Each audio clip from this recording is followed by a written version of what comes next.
Olá, eu sou Angélica Hellish, eu estou aqui para conversar sobre a série Hannibal. É uma série que já acabou, né? Ela parou em 2015, né? Ela foi de 2013 a 2015. Não vou me estender muito assim sobre ela, especificamente assim, a questão da produção da série, que eu já venho falando em alguns episódios. Quem quiser dar uma assistida no nosso primeiro vídeo, né? Que eu falo um pouquinho sobre os 32 anos, né? E a importância do filme O Silêncio dos Inocentes, né? Que estava comemorando nessa data. E que eu faço o lançamento comentando o primeiro episódio. Para quem está acompanhando já sabe que estamos agora então no 6º episódio da série, né? A série Hannibal é uma série cujo showrunner é o Bryan Fuller, né? Que ele tem uma visão muito bonita e muito interessante e muito audaciosa, né? Para um produto que já estava muito estabelecido, né? Visualmente. Mas vamos ali, então. Desta vez aqui, o episódio se chama Entrée, né? Tipo, entrée, entrada, né? Que, claro, está fazendo uma menção ao primeiro prato, né? O prato que a pessoa recebe e tal. É uma palavra em francês, né? Para o prato de entrada. E de entrada também haverão alguns personagens. Isso é muito interessante nesse episódio aqui. Ele é dirigido pelo Michael Rymer. E aqui teremos, então, um roteiro onde vão haver algumas combinações. Eu vou falar sobre isso. De personagens como Clarice Starling, Hannibal Lecter mesmo, o do Silêncio dos Inocentes, né? Do Anthony Hopkins. Vou explicar para vocês, né? Deixa eu só ver o chat aqui, gente. Vocês desculpem aqui que eu tô com o roteiro aqui, tô dando uma lidinha aqui. Certo. Qualquer coisa só me dá oi, gente, tá? Por favor, porque tô com várias abas abertas aqui. Vamos lá. Se você está assistindo pelo YouTube ou vai assistir depois, por favor, sabe, dá uma seguida a gente aqui, se inscreve no canal do YouTube, segue a gente lá na Twitch. Isso é muito bom porque eu estou tentando crescer um pouco a quantidade de seguidores na Twitch. Então você pode nos seguir para que, né, consiga crescer o canal um pouquinho, né, ter um pouquinho mais de relevância. Aqui nós vamos ter um episódio onde um personagem chamado Dr. Abel Gideon, ele se encontra inconsciente no chão da sua cela, né? É uma cela de segurança máxima, né, do Hospital Estadual de Baltimore para criminosos insanos, né? Isso é muito Batman, né? Quando você vê hospital, não sei o que lá, para criminosos insanos, né? E é claro, ele vai ser transportado ali com muito cuidado e muito medo, né, dos policiais para uma sala de emergência, onde tem uma enfermeira que vai tentar reanimar ele, tá prestes a fazer aquele choque elétrico no peito, né, e tal. Só que claro que aquilo foi só uma manobra dele para que ele pudesse atacar, né, essa enfermeira. Ele vai levantar, né, vai conseguir. Ele escondeu assim no meio da pele uma espécie de ponta de garfo que ele usa para poder abrir a algema e, claro, vai começar a agredir essa enfermeira. Logo depois a gente vai ter as informações, né, referentes a esse caso aí, e tanto o Will como o Jack vão ser chamados para as instalações, né, desse sanatório e tal, justamente porque no caso aqui nós temos aqui esse caso dessa enfermeira e quando o Will Graham ele vai entrar com o Jack Crawford, vai ter aqui um personagem que é o Chilton, né? O Dr. Chilton, para quem lembra do filme do Silêncio dos Inocentes, eu acho que muito mais talvez que eu me recorde do Silêncio dos Inocentes, ele é um personagem muito detestável, né? Aqui na série ele vai ser interpretado por um personagem que eu gosto bastante, aliás, por um ator que eu gosto muito, que é o Raul Esparza, né? Tô vendo aqui, conferindo o nome dele, é isso mesmo. O Raul Esparza, ele é daquela série Law and Order, SVU, né? E ele é um personagem muito legal nessa série, eu adoro essas séries de investigação policial, procedurais, né? E aqui ele vai interpretar o Dr. Chilton, que quem lembra no filme do Silêncio dos Inocentes, ele é um personagem horroroso, né? Detestável e e louco por fama, né? Aqui esse personagem ele também é muito mais contido, diga-se de passagem, mas ele também deixa bem claro que ele quer e ele crê, na real, que o cara que atacou a enfermeira e tudo é o tal do estripador de Chesapeake, né? Esse estripador aí, ele vem sendo falado na série de maneira meio pontual, né? Quase que ele meio que se perde por aquele primeiro caso lá, que é do cara que sequestra as moças e tal. Mas esse estripador de Chesapeake, ele já vinha sendo perseguido pela polícia e aqui no caso eles querem fazer uma avaliação, né? Porque esse personagem aí, que é o que atacou a enfermeira, e nossa, ele faz uma matança, né? Assim, matança no sentido, ele faz um dano enorme no corpo da enfermeira. A cena é terrível. Ele enfia vários é, objetos metálicos e tal. Quando eles entram na cena do crime, a enfermeira está lá deitada e totalmente perfurada. É claro, as cenas de crime continuam muito cheias né, são crimes artísticos, vamos colocar assim, né, entre aspas, né? E aqui eles estão ali muito para poder avaliar esse personagem, porque ele fala que é o estripador de Chesapeake, né? Aí, inclusive o Dr. Chilton, né? Ele vai tentar conversar ali com o Will e falar: ah, esse daí é o Will, né? Ele tem um problema, na real, ele acha que isso é verdade, de certa maneira, que o Will Graham ele tem esse problema ele tem vários problemas que são problemas que, na verdade, ele não é uma pessoa muito normal, né? No sentido de que essa própria análise que ele faz, que ele entra na cabeça do criminoso e faz essa reversão e tal, essa espécie de empatia, né? Isso aí também é uma coisa que é uma certa neurotipicidade, vamos colocar assim, né? E é uma coisa preocupante. Então o Dr. Chilton, ele meio que fala assim, ah, na verdade você também precisaria ser estudado e tal. E o Jack Crawford não gosta nada disso, né? Porque ele acha que é um abuso, né? Com o Will que está ali tentando, na verdade, fazer uma análise de cena de crime, né? A gente vai ter aqui também a doutora Alana Bloom novamente, né? E tanto ela como o Will, os dois vão acabar entrevistando o Dr. Gideon e eles querem poder entrevistar separadamente para que eles possam comparar, né? Dessas entrevistas se ele realmente é esse estripador de Chesapeake, né? Que ele fala que é. Porque o Will desconfia que, na verdade, ele é um plágio, ele faz plágio, copycat, né? Então a gente vai ter ali então uma sequência de entrevistas, ali uma montagem muito interessante, inclusive, porque a Alana vai fazendo perguntas e o Will também, no final, acaba, de certa maneira, eles até chegando a certas conclusões muito parecidas, né? Que não, esse cara não é o estripador de Chesapeake, né? E ele fala, ela faz perguntas muito específicas para ele, fala, o que você sentiu, né? Quando você matou essa enfermeira, né? Qual que era a intenção do seu ato, né? E tal. E aí ele fala, a intenção era só matar, né? Porque esse personagem, esse assassino que tá nessa cela, ele matou a própria família, né? Matou a mulher, matou os filhos. E essa cena toda dele remete muito a Silêncio dos Inocentes, né? Até a própria chegada dela, ela sentar naquele banco, né? Isso foi intencional, inclusive, né? Na época que saiu o episódio, o pessoal falou que esse ator aí, ele, no caso, ele ia fazer a interpretação do que seria o Anthony Hopkins, né?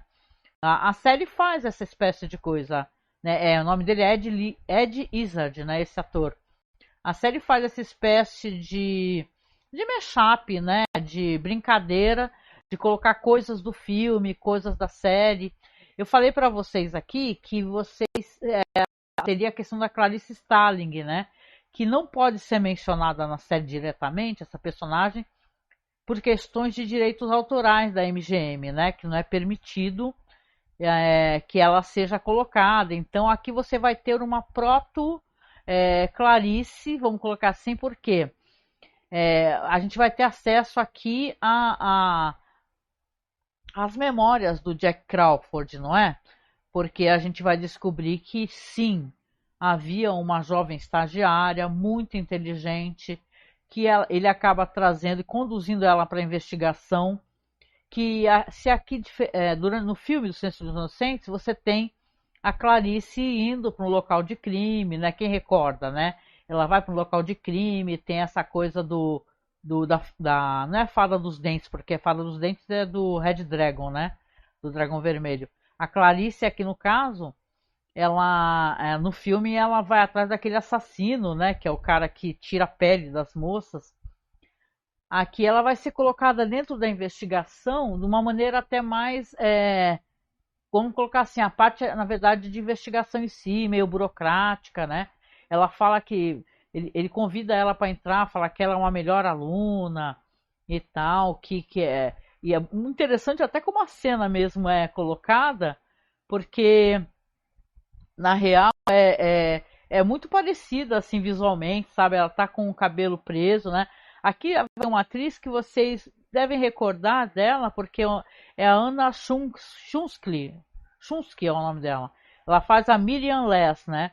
E ela chega com o cabelo preso, que nem Stalin. O diálogo é muito parecido. Ele fala para ela assim: olha, desculpe, você estava treinando, né? Eu vim chamar para você para conversar e tal. E tem os caras olhando ao fundo quando ela passa. Então tem várias coisas assim que remetem a gente ao filme, né? O Silêncio dos Inocentes. E essa atriz aqui, a Anna Schunsky, ela é daquele Meu Primeiro Amor, né? Quem lembra? Tem aquele filme Meu Primeiro Amor.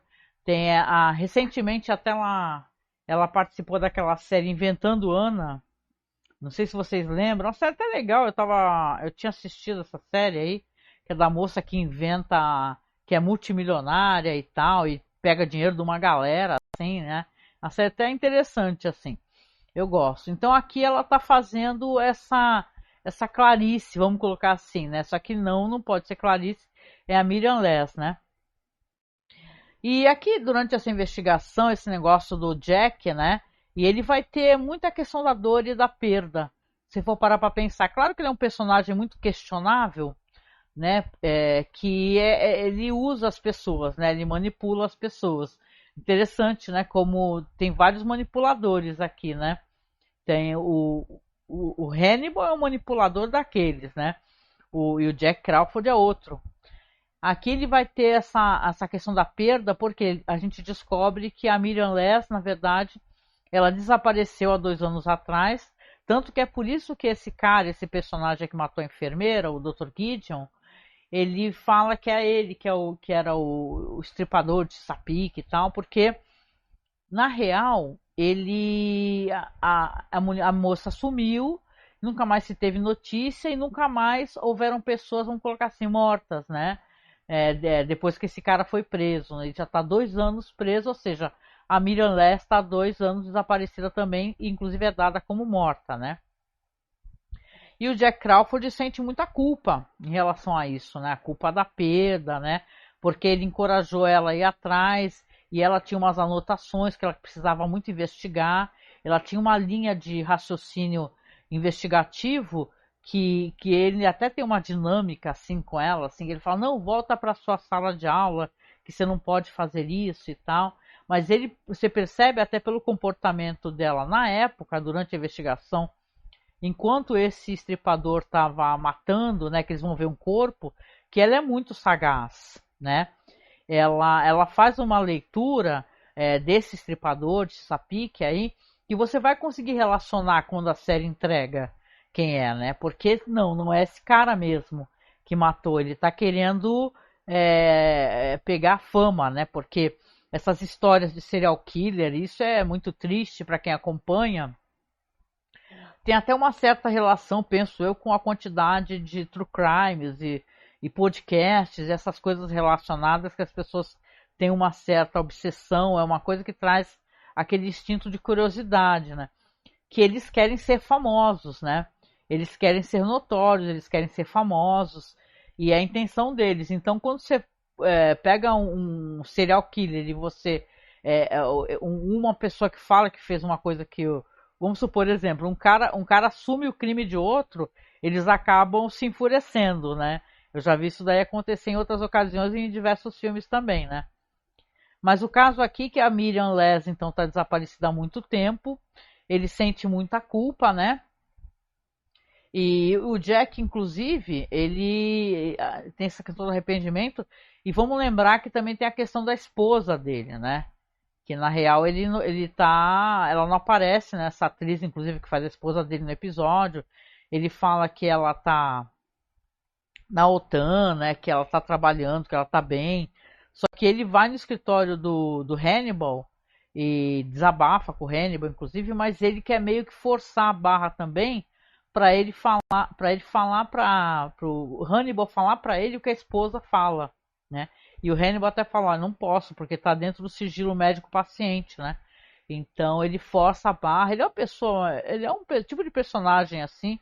Eu gosto até como o Lawrence Fishburne interpreta ele, porque eu acho que ele é muito dúbio, sabe? Ele é um personagem muito complicado. Deixa eu deixar rolar uns slides aqui para vocês, aqui que eu preparo isso aqui e acabo, inclusive, até esquecendo de colocar aqui, né? Vamos lá então aqui. Pera aí, gente, mil perdões. Então, como eu falava, que o Crawford, ele é um personagem muito dúbio, que se você tem simpatia por ele, tá dentro de uma trama onde ele tem uma linha investigativa, né, uma certa firmeza, né, uma certa moral, né, de vez em quando ele escorrega. Eu acho que ele escorrega novamente quando ele está forçando a barra para cima do Hannibal, que fala assim, você tem que falar para mim o que a minha esposa fala para você. E ele fala, não posso falar, né? Não posso falar para você. Ah, mas você fala para mim o que o personagem aí do Will, né? O Will Graham, ele fala para você, você fala, ah, mas ele não é oficialmente meu paciente. Então é tudo muito, né? Muito dúbio esse negócio, né? E aqui, claro, né? Você vê que eles são inteligentes e vão fazer uma manobra que é questionável e é justamente essa questão toda que eu coloquei de quem praticou o crime, né? Porque o Estripador de Chesapeake, né? A gente sabe aqui, para quem assistiu, que é o Hannibal Lecter, né? E tal. Aliás, tinha um site que eu estava dando uma lida muito interessante que colocava a quantidade de pessoas que o personagem mata por temporada. Depois eu vou procurar para vocês aqui. O Jack ele começa a receber aqui, a esposa não está com ele porque está na OTAN, né?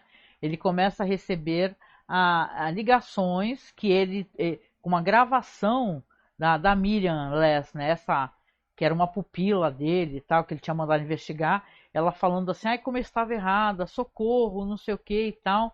E tipo, ele sabe que é uma gravação, né? E é sempre a mesma gravação que ele vai recebendo, né? Então, ou seja, esse negócio que o estripador ele, ele seria esse cara já cai totalmente por terra de vez, né?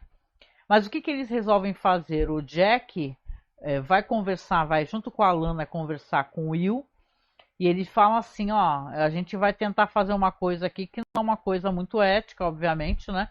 Porém, é algo que é necessário para fazer esse personagem vir à luz. Por quê? Porque o Jack ele quer de qualquer maneira saber o paradeiro da Miriam Les. Então eles chamam quem? Eles vão chamar aquela personagem, sim, ela, a Fred Lounds, né?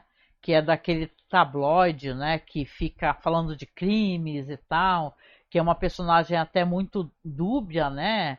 Ela fica, tipo, manipulando as pessoas, enganando, mentindo, prejudicando as pessoas, né? Ela prejudica os policiais, né? Você vê que ela é mais uma manipuladora aqui, né? Então eles resolvem fazer tem essa ideia meio arriscada, né? Para poder forçar esse estripador a aparecer, né? Pela questão de ego. Eles resolvem chamá-la, né? Eles falam isso pro Will, né? Que vão chamá-la e falar que dá a ela o direito de fazer uma entrevista com o Dr. Gideon para assumir que sim, que ele é o estripador de Chesapeake e tal, que o cara que estava sendo procurado, falar dos crimes e tal. E o diálogo é até muito interessante porque você tem aqui uma personagem que ela é claramente uma pessoa muito, é uma jornalista muito eficiente, ela só não é ética, né? Tanto que o Jack fala assim que ela é muito inteligente, que ela é muito capaz, claro, né? Tá elogiando bastante ela, né? mas ela só está fazendo o trabalho num local, sei lá, um blog, né? Uma espécie de blog online, né? Se você conseguir se dar bem, quem sabe você vai para um Washington Post, né? Ele fala o nome de vários jornais muito famosos e ela fala, tá, o que que você quer? Qual que é a minha linha aqui narrativa, né? Qual que é o que que eu tenho que fazer? Aí ele explica que é para confirmar, né, que o Dr. Gideon é o estripador. E você tem ali, então, ela depois já entrando e tal, e conversando com ele. E não mostra, né, todo o diálogo da Fred Lounds com esse Gideon, né, que é o assassino que está lá entre as grades, né? Mas mostra logo depois o Lecter lendo o blog. Entendeu? Então você tem aqui o Lecter lendo e você sabe que é claro que é um personagem muito discreto, né? O ângulo da câmera é até muito interessante porque é de cima para baixo, então você não vê a expressão dele, você só vê que ele está lendo, né? Ele está com o tablet aberto ali lendo e tal. E depois você vai ter, é claro, e porque vai mostrar um pouquinho mais do Dr. Chilton, não é? O Chilton tá com a Lana ali e tal, e o Lecter tá querendo, claro, sondar essas pessoas. Estão ali conversando, são três pessoas que trabalham justamente na mesma área, né? O Dr. Chilton também é um psiquiatra, né? Como a Lana, como o Lecter, e vai ter, é claro, o jantar. O jantar é um jantar muitíssimo, né, elegante, né?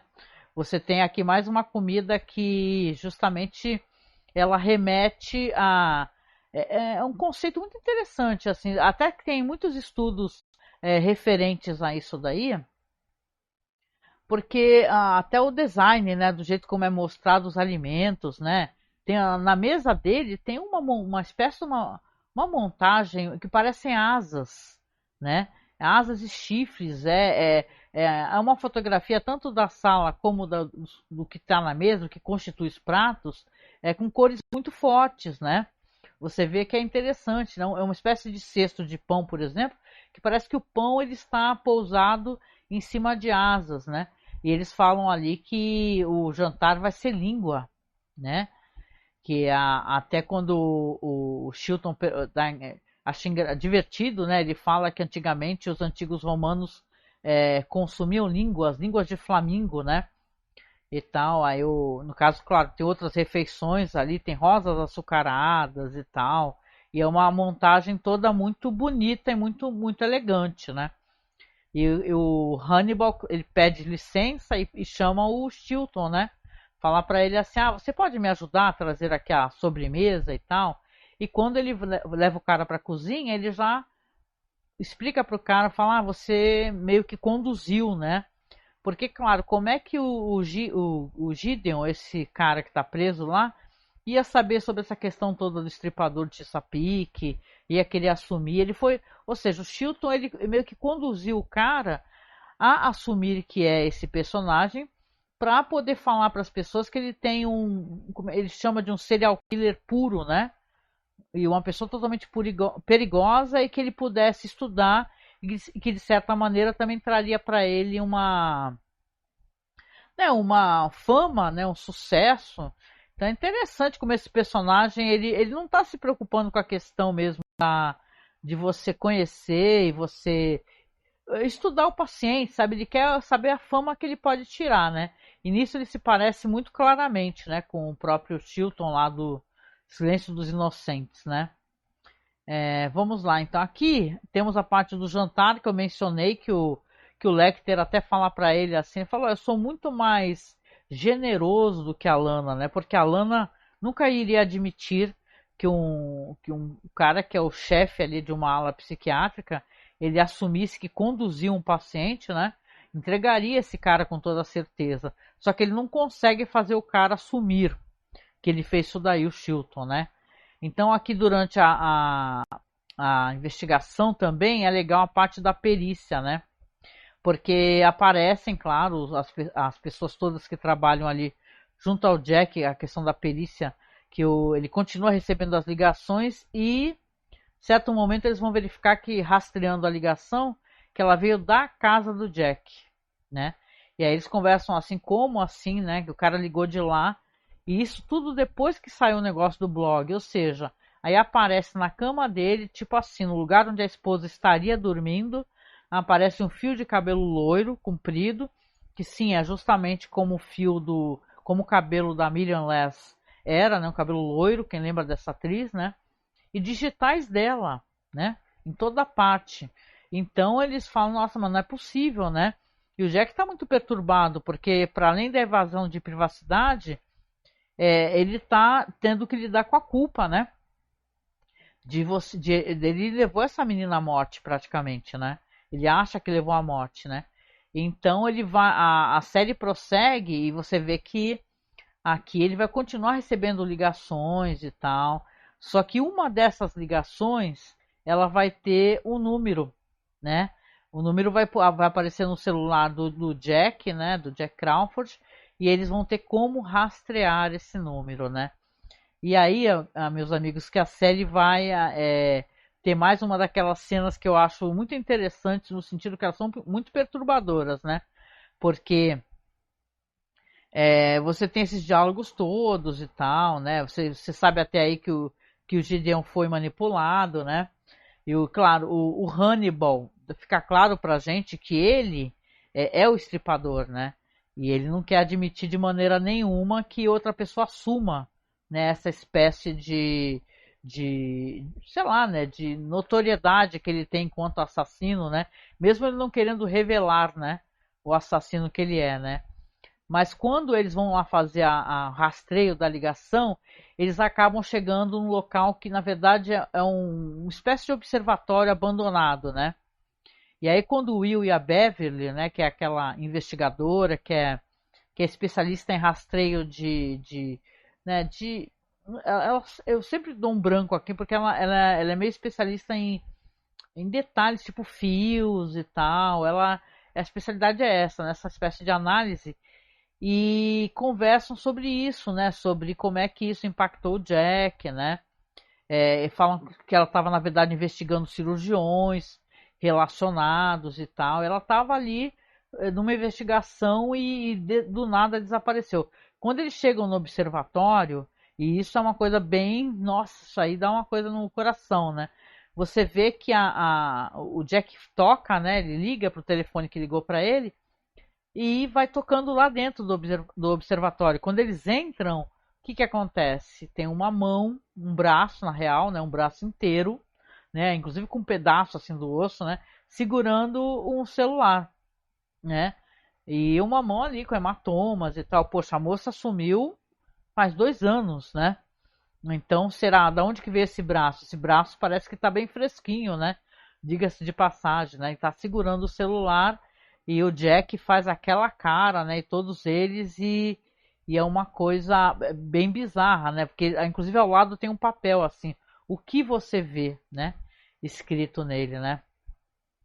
E cara, é muito legal porque a gente vai ter flashbacks. Aliás, o episódio ele é todo pontuado por vários flashbacks, sabe? Você tem ela investigando, ela conversando com as pessoas. Então você vê que a personagem ela era muito inteligente, cara, muito inteligente.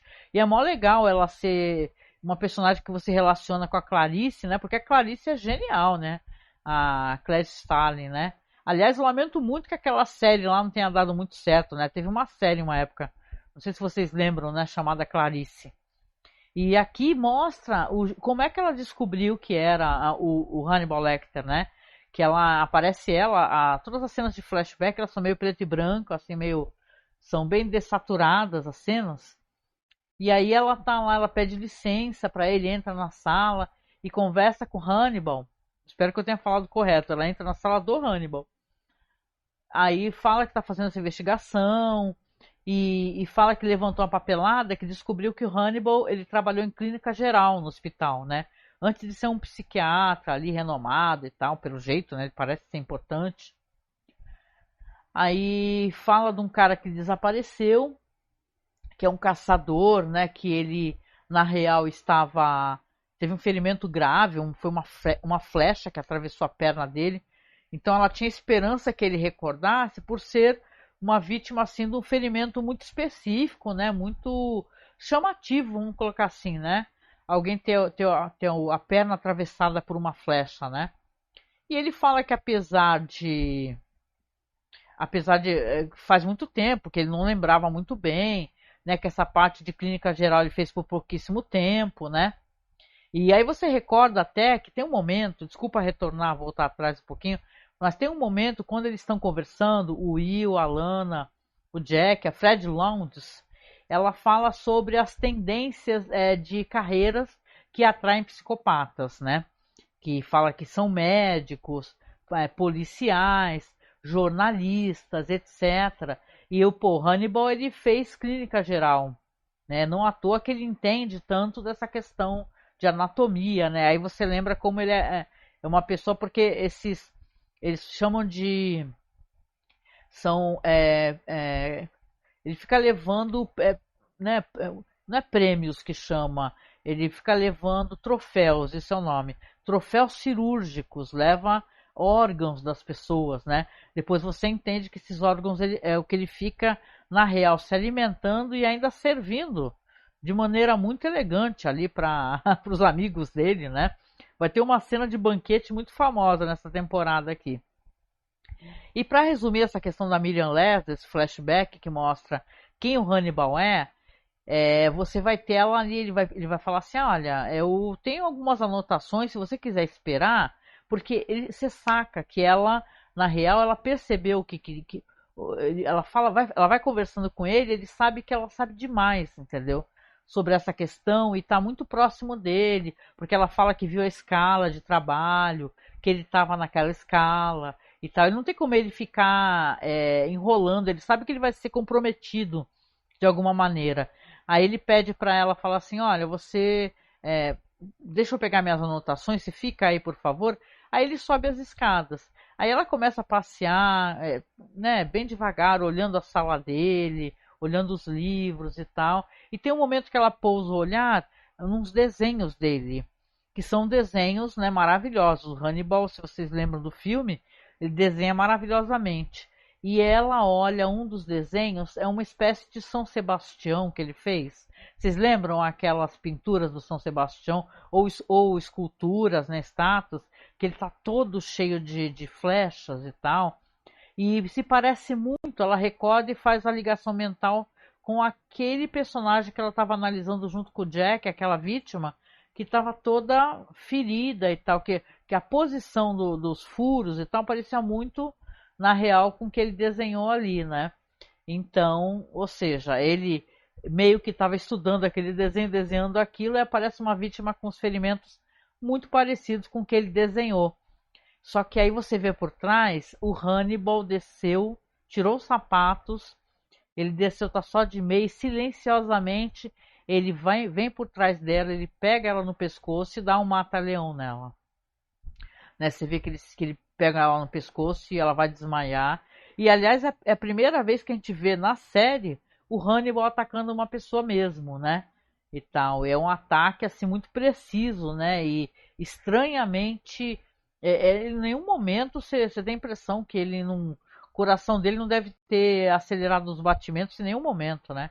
Então, se você tem aqui uma revelação de quem foi que sumiu com a Miriam Les, né? E claro, também de quem é, na verdade, esse estripador, né? De Chesapeake aí. Cara, é um episódio muito legal. Acho que assim, acho que a série, claro, vai evoluindo, né? E o Brian Fuller, na real, ele é ótimo, né? Porque ele faz essa brincadeira, né? De misturar personagens, elementos que são do livro, né? Falam que esse livro aí eu não li, na real, mas falam que esse ataque que ele faz, que ele tira o sapato, fica de meia, diz que é muito parecido com o que tem no livro, né? E se vocês conhecem um pouquinho do trabalho do Brian Fuller, ele era daquela série Dead Like Me, né? Vocês lembram da menina que morre e ela faz parte, ela é tipo um ceifador, né? Faz parte de um grupo de ceifadores que são pessoas que morreram e estão encarregados de ir buscar almas, né? De certos humanos, né? São ceifadores. E tem uma personagem lá que é uma personagem muito legal, que é a Red Les, né?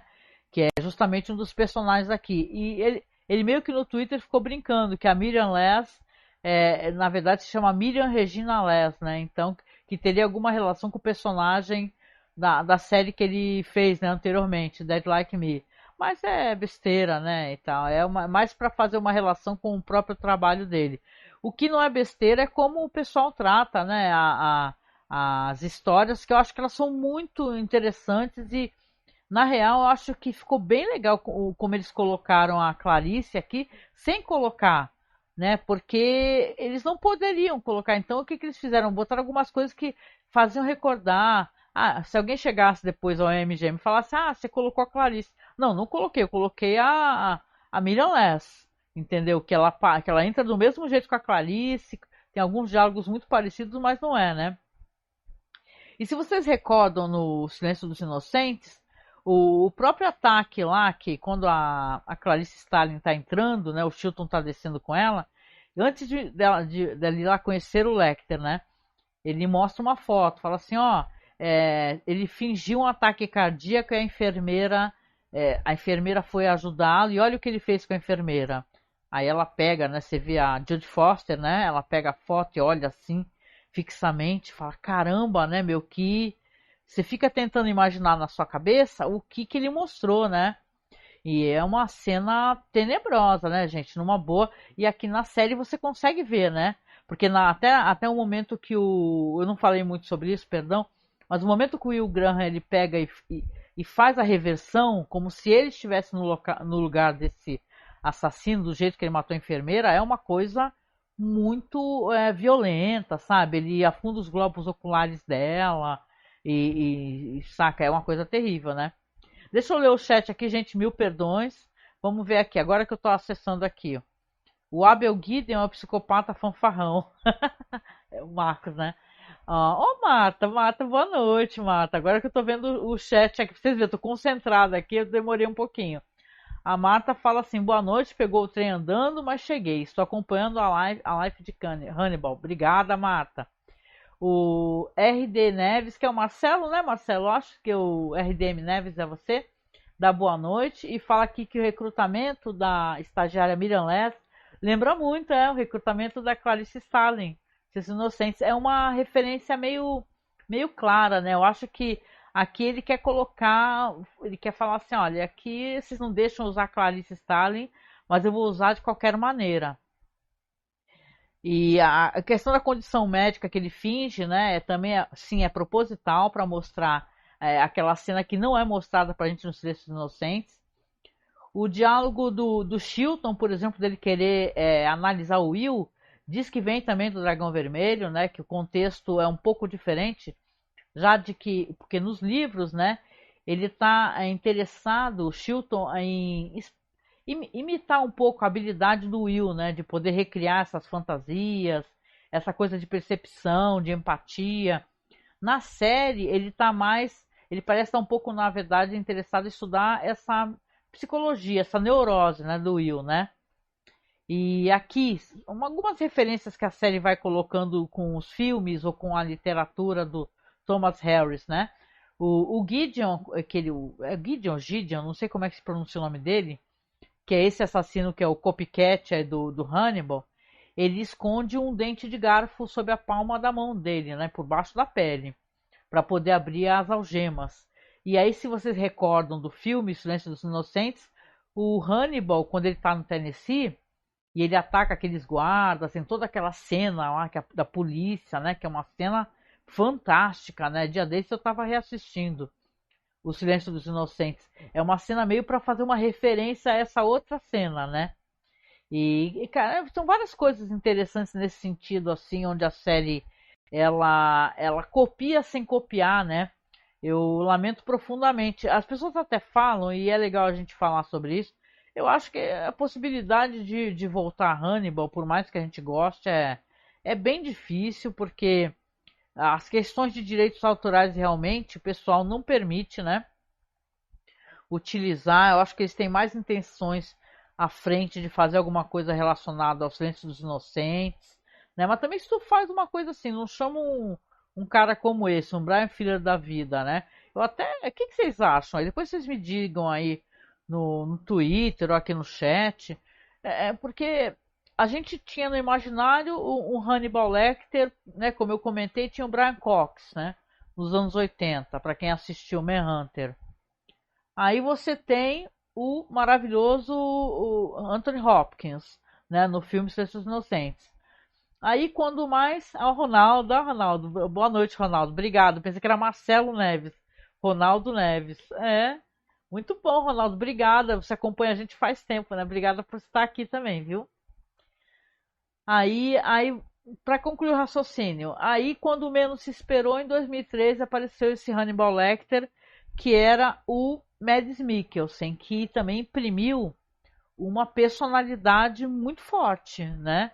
E vocês acham que futuramente é possível haver um outro Hannibal Lecter? Porque tá meio que na cara, né? Se a MGM não libera, né, de maneira nenhuma que se utilize esse material, parece coisa do Senhor dos Anéis, é bizarro, né? Senhor dos Anéis, Hobbit, Silmarillion.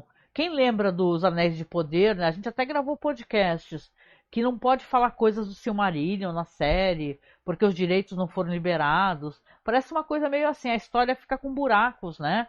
Porque se os direitos autorais estão na mão de uma empresa, aí uma parte da história fica na mão da empresa, né? Aí tem que ficar fazendo esses rodeios, né?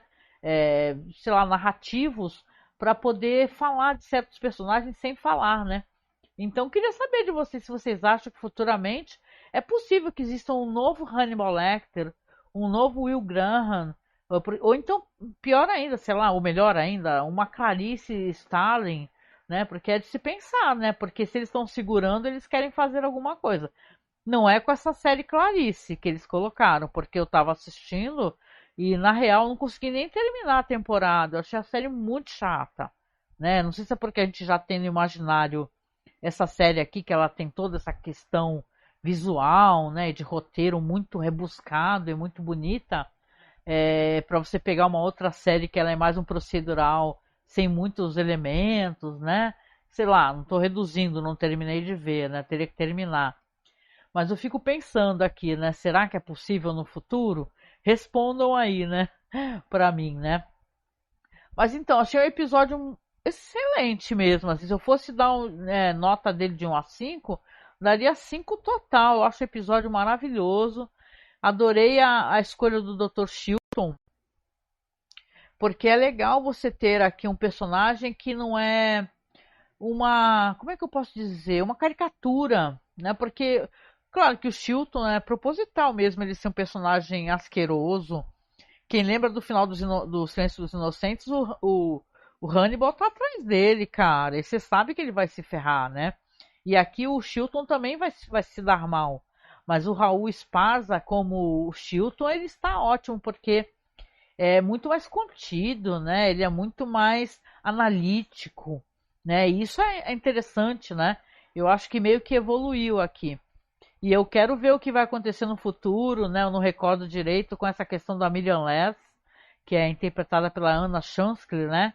Eu fico com a impressão que ficam aparecendo personagens e vítimas nas histórias que elas retornam, né? De uma maneira ou de outra, né? Talvez algumas como vítimas, outras como vilãs, né? Vamos ver, né?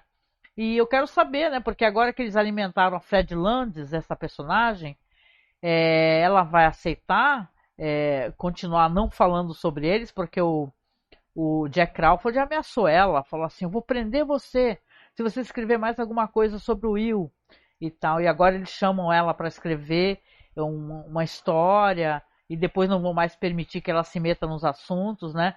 Eu acho que essa personagem vai ter muita coisa para contar pra gente ainda, né? Ela vai. Eu adorei que mudaram o gênero da personagem, quem lembra, né? Normalmente ela é um cara, né? Aqui é uma mulher e ela é maravilhosa, essa atriz, né? O Ronaldo tá falando aqui, ó. Comecei a ver a série Clarice, mas parei porque não tinha nem mesmo legenda em português no Prime, desanimei. Ah, não sabia que tá no Prime não, Ronaldo. Vou dar uma procurada. Ah, tem por aí, né? Nos alternativos da vida deve ter, né?